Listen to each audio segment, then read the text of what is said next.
నమస్కారాలు. ఈ కుప్పం నియోజకవర్గంలో భరత్ గారు ఊడిం గురించి మాట్లాడారు. అయ్యా భరత్ గారు, మీరు ఊడి గురించి మాట్లాడుతున్నారంటే ఇక్కడ శాస్త్ర నారా చంద్రబాబు నాయుడు గారు 7 సార్లు గెలిపించాము, 8 సార్లు లక్ష ఓట్ల మీదతో గెలిపిస్తాము. నువ్వు ఏదో అవకాశం వచ్చింది కాబట్టి ఇక్కడ ఉన్న ప్రజల పేరు చెప్పుకుని నామినేట్ పోస్టుగా తీసుకొచ్చి ఎమ్మెల్సీ అయిపోయి ఇక్కడ ఉన్న వనరుల్ని దోచి ఈ జిల్లా పెద్దిరెడ్డి రామచంద్రారెడ్డికి ఊడిగం చేసావు నువ్వు. అదే మేము చేసింది ఏమంటే, ఇక్కడ ఏ ఊరికి పోయినా ఏ ప్రాంతానికి పోయినా స్కూల్ కానీ ఇన్ని రోజులు ఉన్నావు కదా, 5 సంవత్సరాలు ఎక్కడైనా హై స్కూల్ కట్టావా, ఏదైనా ఏమైనా చేసావా? ఊడిగం చేశాను అంటున్నావు కదా, నీకన్నా ఊడిగం చేసింది ఎవడు? ఒక కమ్యూనిటీని ఎత్తుకోపోయి పెద్దిరెడ్డి కాళ్ళ కింద పెట్టి ఊడిగం చేసింది ఎవరంటే ఈ రాష్ట్రంలో ప్రతి ఒక్కరు చెప్తారు భరత్ అనేసి.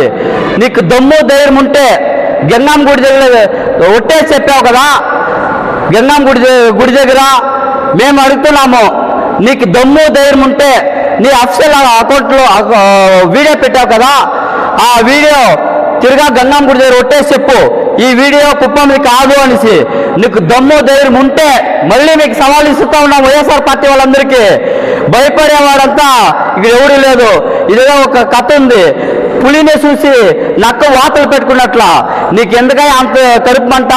కుప్పం నియోజకవర్గంలో నువ్వేమైనా చేసింటే ప్రజలు చెప్పుకొని ఓటరుకో, అంతేగాని తెలుగుదేశం పార్టీ వాళ్ళని మేము కేసులు పెట్టేస్తాము, భయం పెట్టేస్తామంటే నీ కథేమో 20 రోజుల తర్వాత మేము చూపిస్తాం. గత 5 సంవత్సరాలు ఇక్కడ కుప్పం నియోజకవర్గంలో ఏమేమి దౌర్జన్యంగా చేసి ఎంతమందిని భౌతికంగా దాడి చేశావు నువ్వు చేసిన అక్రమ అరాచకాలను మేము అడిగితే భౌతిక దాడులు చేయించావు. నీకు ముసలాం పండుగ 20 రోజుల తర్వాత నువ్వు ఖచ్చితంగా బ్యాగ్ సర్ది పెట్టుకో. నువ్వు కుప్పంలో ఉంటే తరిమి కొట్టే రోజు దగ్గరలో ఉంది. అది కూడా వన్యకులు చెత్త కమ్యూనిటీ వాళ్ళు మేమే తరిమి కొడతాం నిన్నే. ఎందుకంటే ఒక కమ్యూనిటీ ఎత్తుకోపోయి పెద్దిరెడ్డికి బానిసగా కాళ్ళ కింద పెట్టి చంద్రబాబు నాయుడు గారి వల్ల ఈరోజు కుప్పం నియోజకవర్గంలో వన్యకులు చెత్త సంబంధించిన వాళ్ళు దాదాపు 50-60 మంది డాక్టర్లు చదువుకున్నాము, ప్రతి ఒక్కరు డిగ్రీ చదువుకున్నాము. నీ వల్ల ఎవడైనా ఒకడు చదువుకున్నాడా? నీ వల్ల మొత్తం సర్వనాశనం అయిపోయారు, మొత్తానికి బానిస అయిపోయారు.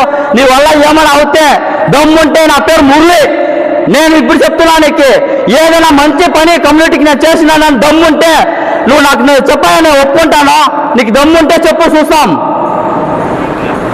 మాకు విసిరేటువంటి సవాల్ని మేము సవాల్గా స్వీకరించి ఈరోజు అతనికి సవాల్ చేస్తున్నాం. కుప్పం నియోజకవర్గ యువత తరఫున ఎప్పుడు నామినేషన్ విత్డ్రా చేసుకోవడానికి సిద్ధంగా ఉన్నావు భరత్?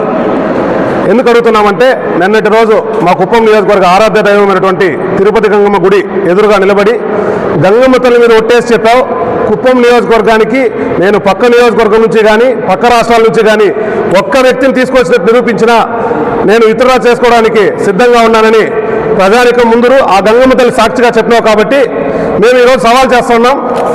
ఇదిగో సాక్ష్యం. తమిళనాడు రాష్ట్రానికి సంబంధించిన వేపనపల్లిలో ఒక హోటల్, ఆ హోటల్ పేరు కూడా ఐశ్వర్య భవన్. ఆ హోటల్ ముందు వైసీపీ జెండాతో కనిపిస్తున్న ఈ కారు. రెండవది, నీతో పాటు ఆ వెహికల్లో ఉన్నటువంటి వెంకయ్యగౌడ ఏ నియోజకవర్గానికి సంబంధించిన వ్యక్తి, పెద్దిరెడ్డి గారు ఏ నియోజకవర్గానికి సంబంధించిన వ్యక్తి, ఇక్కడికి ఇచ్చేసినటువంటి ఈ కర్ణాటక వాహనాలు ఏ రాష్ట్రానికి సంబంధించిన వాహనాలు, తమిళనాడు వాహనాలు, ఇవన్నీ క్లియర్గా చూడండి. తమిళనాడు రాష్ట్రం నుంచి ఆ బార్డర్లు దాటి వచ్చిన వాహనాలు జీపీఎస్ లొకేషన్తో సహా మీకు అవసరమైతే మేము ఇస్తాం పత్రికా విలేకరులందరూ కూడా. కాబట్టి ఈ సవాల్ని నీకు దమ్ముంటే ఈ సవాల్ స్వీకరించి మేము నిరూపించడానికి ఎక్కడ కూర్చోవడానికైనా సిద్ధంగా ఉన్నాం. గ్రౌండ్ లెవెల్లో కానీ నువ్వు బస్టాండ్కి రమ్మంటే బస్టాండ్కి వస్తాం, నీ ఆఫీస్కి రమ్మంటే నీ ఆఫీస్కి వస్తాం. మేమందరూ కూడా సిద్ధంగా ఉన్నాం. నువ్వు ఇచ్చిన మాట ప్రకారం ఆ గంగమ్మ తల్లి సాక్షిగా చెప్పావు, ఆ గంగమ్మ మీద ఒట్టేసావు. కాబట్టి నువ్వు నీ నామినేషన్ని విత్డ్రా చేసుకోవడానికి సిద్ధంగా ఉండాలని కూడా ఈ సందర్భంగా కోరుకుంటున్నాం. నీ ప్రోగ్రాం మొత్తానికి కలిపితే 5,000 మంది జనాభా రాలే.